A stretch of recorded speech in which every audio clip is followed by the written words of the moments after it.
حشرنا الله في الجوار.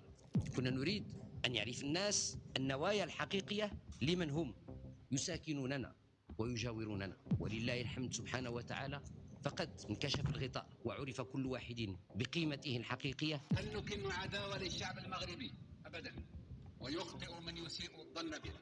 قيل أن الشعب المغربي ساعدنا البارح وإحنا قلال الخير. احنا دفعنا الثمن من أجل تحرير الشعب المغربي، احنا دفعنا الثمن. ما زالوا في هذا القاع ناس أحياء، كيف تخلوا عنا؟ أؤكد اليوم أن المغرب مستعد للحوار المباشر والصريح مع الجزائر الشقيقة من أجل تجاوز الخلافات الظرفية والموضوعية التي تعيق تطور العلاقات بين البلدين.